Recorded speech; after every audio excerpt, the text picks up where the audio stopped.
large, he came to personify the archetypal, single-minded Prussian bent upon war.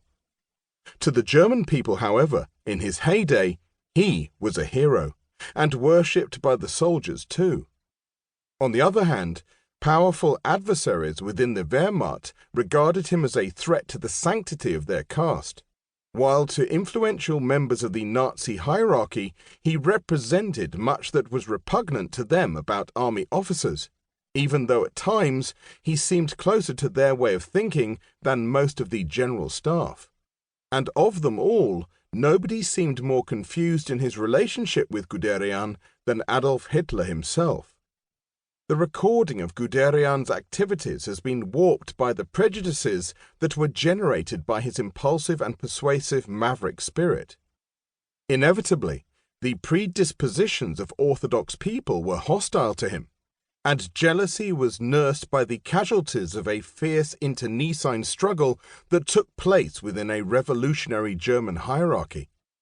In the aftermath of an epoch of violence and hatred, what sort of convincing personal defense could be made by a general who had been kept behind bars, without trial, for 3 years?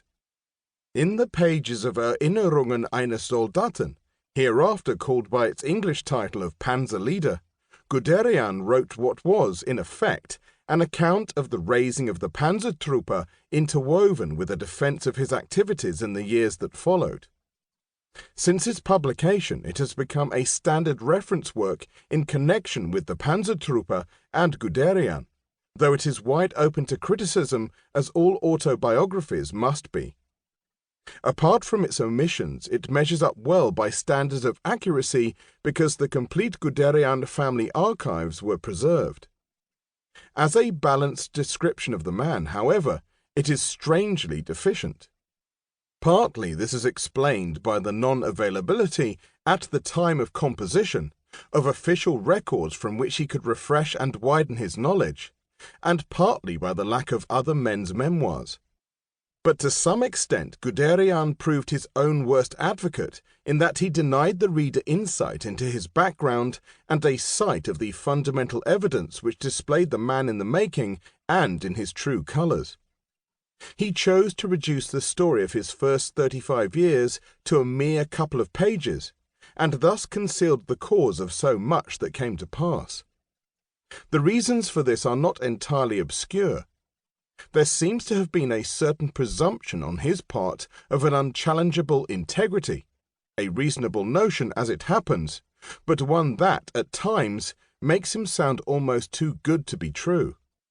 Although family documents lend support to a strong case in his favour, he rarely bothered to produce them and, in explaining a few contentious matters, such as various accusations against him or the circumstances of certain intrigues, relapsed into oblique or even devious replies instead of giving blunt retorts such as were characteristic.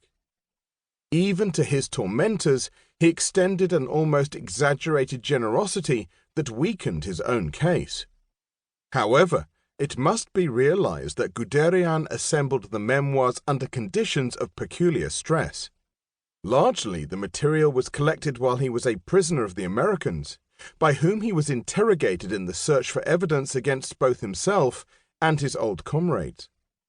The early days of his incarceration were spent in discomfort, sometimes in humiliating circumstances, and always in the expectation of indictment. Even when the Americans and British absolved him, the Poles endeavoured to bring him to trial in connection with the Battle for Warsaw in 1944. Later he became involved in a legal wrangle with Fabian von Schlabrendorff, whose book, Offiziere gegen Hitler, had appeared in Switzerland in 1946, and was, in 1948, to be serialized in a West German newspaper.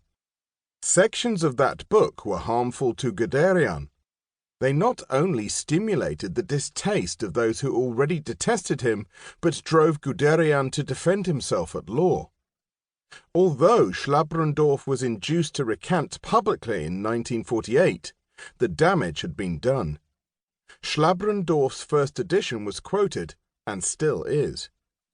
Despite the appearance of a second edition in 1951, with all